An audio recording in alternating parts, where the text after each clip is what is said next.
Al Roker's about 70 miles south in Atlantic City. That city took a major hit as well. Al, good morning to you. Well, good morning, Matt and Savannah. And you want to talk about nostalgia. You can't think of Atlantic City without thinking about one of its most iconic features, the boardwalk. Well, I am on the boardwalk, but the problem is the ocean where the boardwalk should be is about 200 yards that way. And that's the danger here when you have the power of water and it meets a force and something like a boardwalk. Even though as sturdy as this thing has been, as it stood for 80 years, it was no match. And it is now pushed as far south as parts of the casinos that make this city famous as well. But even though it has been destroyed, the mayor here says they will rebuild. People think Atlantic City, they think the boardwalk. And we're looking at part of that boardwalk. What do you do when you see something like this? Well, again, this can be replaced.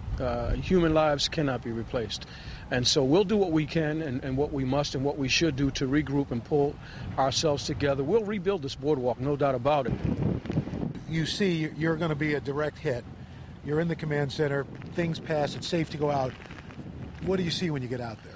Well, to be honest with you, the damage is pretty extensive, but it could have been a lot worse. So I see the glass as half full and not half empty. Given the catastrophic nature of the storm, I certainly expected it to be a lot worse than it was.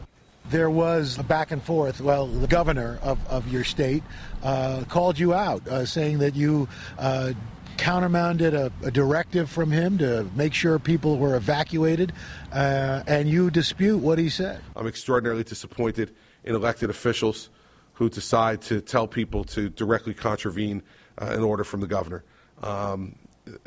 That's going to cost people significantly. I can tell you, we said on a number of occasions, both in the electronic media and print media, that residents should heed the clarion call and get out of the city. That's what we said. We said it repeatedly and consistently. What lessons were learned from Sandy? Well, again, you can never be too prepared. And the other side of that coin is no matter how prepared you are, you're always going to get thrown a curveball. So the best thing that you can do is to stay prayerful, stay diligent, and try to do better than you did this time the next time. And long-term challenges? To rebuild this boardwalk and other parts of the city and make it bigger and better than it was before.